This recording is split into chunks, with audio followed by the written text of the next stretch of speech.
तो जानवरों को मारता है उस पर सजा बढ़ा दी जाए। तो बताओ, जो सीमांचल की जनता से 6 साल 8 साल नहीं 50 साल से धोखा दे रहा है, उस पर क्या कानून लागू होना, बताओ मुझे। उसको हटा देना चाहिए। जानवर को कोई मारता है तो सजा बढ़नी चाहिए। तो क्या सीमांचल पर बसने वाले इंसान नहीं है? सीमांचल पर बसने वाले लोग, जो बच्चे यतीम हो जाते हैं, जो बच्चे अपने घर बार को छोड़कर रोजी की तलाश में भारत के कोने कोने में चले जाते हैं, बताइए डॉक्टर साहब, क्या सजा मिलनी चाहिए उन लोगों को जिन्होंने सीमांचल की जनता के ख्वाबों को चूरनाचूर कर दिया? अरे जिसकी हजारों एकड़ जमीन कट जाती है, उस जो जिम्मेदार है उसको क्या सजा मिलनी चाहिए? तो मालूम हुआ डॉक्टर साहब को जानवरों से मोहब्बत है और अख्तर अली ईमान को सीमांचल की जमीन पर बसने वाले हर इंसान से मोहब्बत है। तो मेरे अजीज दोस्तों और बुजुर्गों, ये फर्क है अख्तर अली ईमान में और मौजूदा मेंबर ऑफ पार्लियामेंट में। आप अपने वोट का सही इस्तेमाल करिए, अपने वोट का गलत इस्तेमाल मत होने दीजिए। अब पार्लियामेंट में आप कहेंगे कि नहीं, हमने उनको उस बड़ी पार्टी को वोट दिया। मेरे भाई, उस बड़ी पार्टी ने क्या काम किया बताइए? ट्रिपल तलाक का कानून आया तो मरहूम मौलाना की अल्लाह मग़फ़िरत करे, उनको बोलने नहीं दिया। CAA का कानून आया, नहीं बोलने दिए, कुछ बोल नहीं सके। अब ये आखिरी पार्लियामेंट का सेशन हुआ, नरेंद्र मोदी ने पूरे देश में अक्सरियती तबके को मुत्तहिद करने के लिए एक बहस करवा दी कि 22 जनवरी को तारीखी दिन था। बताओ, कांग्रेस के जो लोगों ने तकरीर की, उनकी तकरीर पढ़ लीजिए आप। और असदुद्दीन ओवैसी ने जो आपकी तरफ से कहा, जो अल्लाह ने मुझे बोलने का मौका दिया, मैंने खड़े होकर ये कहा कि 22 जनवरी की बुनियाद 6 दिसंबर को रखी गई थी, जब बाबरी मस्जिद को शहीद किया गया था। 22 जनवरी की बुनियाद जब ताले खोले गए थे रखी गई थी। 22 जनवरी की बुनियाद उस वक्त रखी गई थी जब जीबी पंत ने मस्जिद में मूर्तियों को नहीं निकलवाया। आज आप जब वोट डालने जाएंगे, पूछो डॉक्टर साहब से, डॉक्टर साहब, तुमने अपनी जबान से लफ्ज बाबरी मस्जिद कब बोला था, वो बताओ।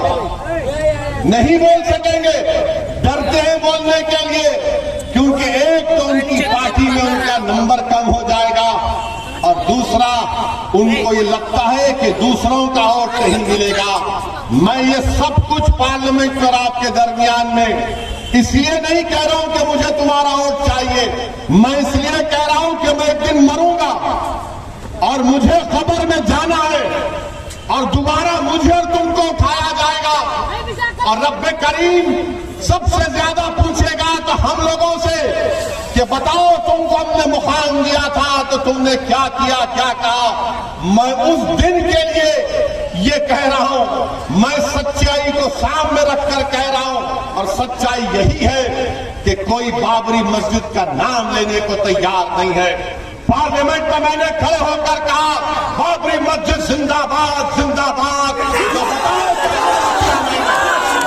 तो बताओ, यही तो तुम्हारी ताकत है, तुम्हारी दुआएं हैं कि हम बोल सकते हैं पार्लियामेंट में। मगर डॉक्टर साहब, किसका इलाज करेंगे जो खुद मरीज बने हुए हैं? वो किसका इलाज करेंगे? तो इलाज आपको करना है। जब पार्लियामेंट का इलेक्शन होगा तो आपको एक बोलने वाला तो अख्तर अली ईमान जरूर है, मगर अख्तर अली ईमान के सीने में धड़कता हुआ दिल है। अख्तर अली ईमान मर मिटने वाला है आप पर, और अख्तर अली ईमान ने कभी भी अपने ईमान का सौदा नहीं किया। और अगर आप हैदराबाद, औरंगाबाद और किशनगंज से और दीगर पार्लियामानी हलकों से जहां मजलिस अपने उम्मीदवार खड़ा करने का सोच रही है, अगर हमारे MP कामयाब होकर भारत की पार्लियामेंट में जाएंगे, आप देख रहे हैं कि मैं और इम्तियाज जलील साहब ने सबसे ज्यादा सवालात किए सबसे ज्यादा सवाल अगर अख्तरुल ईमान को आप कामयाब करके यहाँ का अपना MP बनाकर भेजाएंगे, मैं आपसे वादा कर रहा हूँ कि लोग कहेंगे कि हाँ अख्तरुल ईमान ने तारीख दोहरा दी और तस्लीमुद्दीन साहब मरहूम की याद ताजा कर दी। बल्कि मैं आपसे एक और बात कह रहा हूँ, अख्तरुल ईमान को अगर अल्लाह इंशाअल्लाह यहाँ का MP बनाएगा आपके दुआओं से और आपके साथ से, तो बिहार की तारीख में इंशाअल्लाह ताला ऐसा कोई मेंबर ऑफ पार्लियामेंट नहीं गुजरा होगा जो अख्तरुल ईमान वहां पर आपकी आवाज को उठाएगा, गरीबों और मजलूमों की आवाज को उठाएगा। मेरे भाई, जमहूरियत में पूछने की जरूरत पड़ती है। कोई अगर पार्लियामेंट जाता है तो सिर्फ पार्लियामेंट की बड़ी बिल्डिंग को देखकर खुश होने के लिए नहीं जाता। अगर मैं MP बनकर हैदराबाद की आवाम ने मुझे 4 मरतबा भिजाया तो इसलिए नहीं भिजाया कि असदुद्दीन ओवैसी बड़ी इमारत को देखकर बैठ जाए। आवाम ने हमको इसलिए भिजाया कि जब कभी भी कोई नाइंसाफी होगी तुम उठो और हमारी आवाज को बयान करो। जब कोई कानून बनेगा शरीयत के खिलाफ तुम खड़े होकर उसकी धज्जियां उड़ा दो आईन को सामने रखकर। यही सोचकर तो आवाम वोट डालती है कि मेरी आवाज बनकर जाएगा, ये मेरे जज्बात की तर्जुमानी करेगा, मेरे सीने में जो जज्बात का तूफान उमड़ रहा है वो अपनी जबान से उस तूफान को बयान करेगा, वो मेरी तर्जुमानी करेगा, वो गरीबों के हक के लिए लड़ेगा। इसीलिए मैं आपसे अपील करने आया हूं कि आप अख्तरुल ईमान साहब को कामयाब करें। याद रखिए, टीपू सुल्तान से गद्दारी करने वाले कौन, सिराजुद्दौला से गद्दारी करने वाले कौन, यही मीर जाफर, मीर सादिक। ये नंगे दीन है, ये नंगे वतन है। अरे तुम मेरी मुखालिफत करते हो कि असदुद्दीन ओवैसी वोट काटता है। मैं आज तुम्हारे दरमियान में खड़े होकर कह रहा हूं कि क्या लालू यादव ने आज नहीं कहा कि हमारे दरवाजे नीतीश के लिए खुले हैं? लालू जी, आपका घर तो खुल गया, अब कौन सा दरवाजा खोलेंगे नीतीश के लिए आप? मुझ पर इल्जाम लगाने वाला अगर आज मैं डगरवा में खड़े होकर कह दूं कि लालू ने मोदी से सेटिंग की, लालू ने मोदी से बातचीत करके नीतीश को और RSS को बिहार के हवाले कर दिया, बताओ क्या जवाब दोगे उसका? तुम समझते हो कि जबान सिर्फ तुम्हारे मुंह में है? अरे जबान तुम्हारे पास होगी जो बिकी हुई है। मगर मैं आज कह रहा हूं कि क्या तेजस्वी और लालू जिम्मेदार नहीं है बिहार में BJP को लाने के लिए? बताओ आप। अगर हम चुनाव लड़े तो वैसी वोट काट रहा है जी।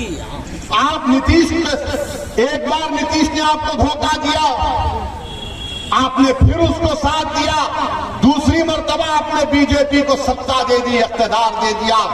और मैं चुनाव लड़ता हूं, सीमांचल की इंसाफ की बात करता हूं, मैं मुजरिम हो जाता हूं। ये सत्ता में बैठकर मलाई खा लेते हैं, पैसे कमाते हैं, म्यूटेशन के नाम पर 20-20 हजार रुपये रिश्वत ली जाती है, मगर कोई उंगली नहीं उठाता। BJP अगर आज सत्ता में है बिहार में तो तेजस्वी और लालू यादव की वजह से है, ओवैसी की वजह नहीं है। बताओ फिर क्यों नहीं कहा जाता इस बात को मेरे भाई?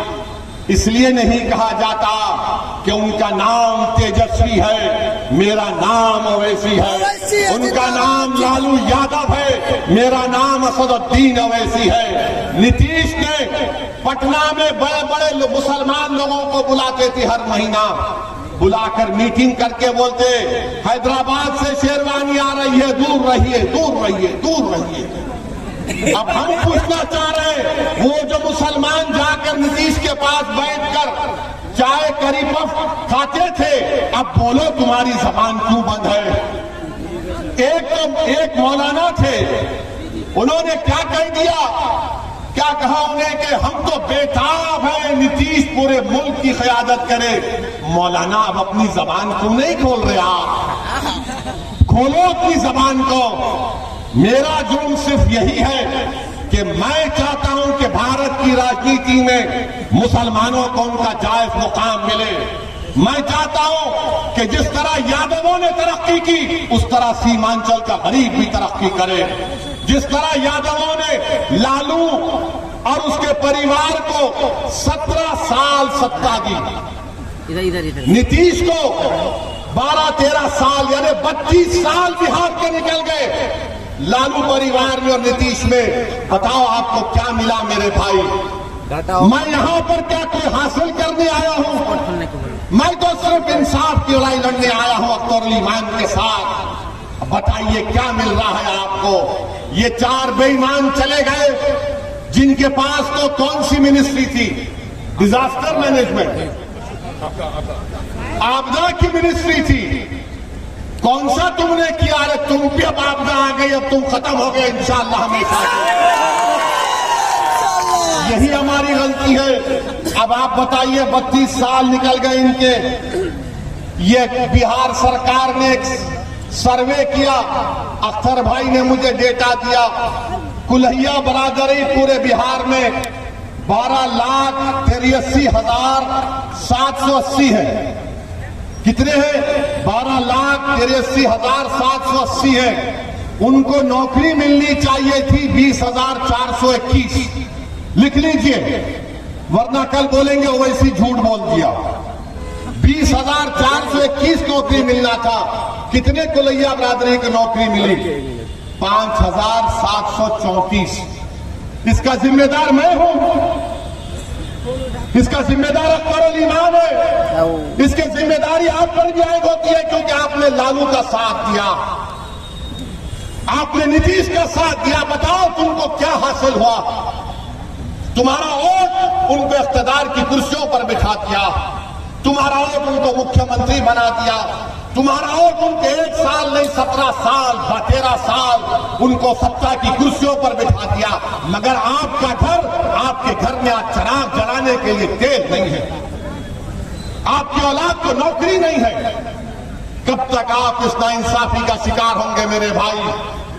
ये आदाद और शुमार मैं आपको बता रहा हूं, ये बिहार सरकार के हैं। और मैं मजलिस के जो मुखालिफिन हैं, जो मजलिस पर गाली देते हैं, मैं उनसे कह रहा हूं कि अल्लामा इकबाल ने कहा था कि अपने मन में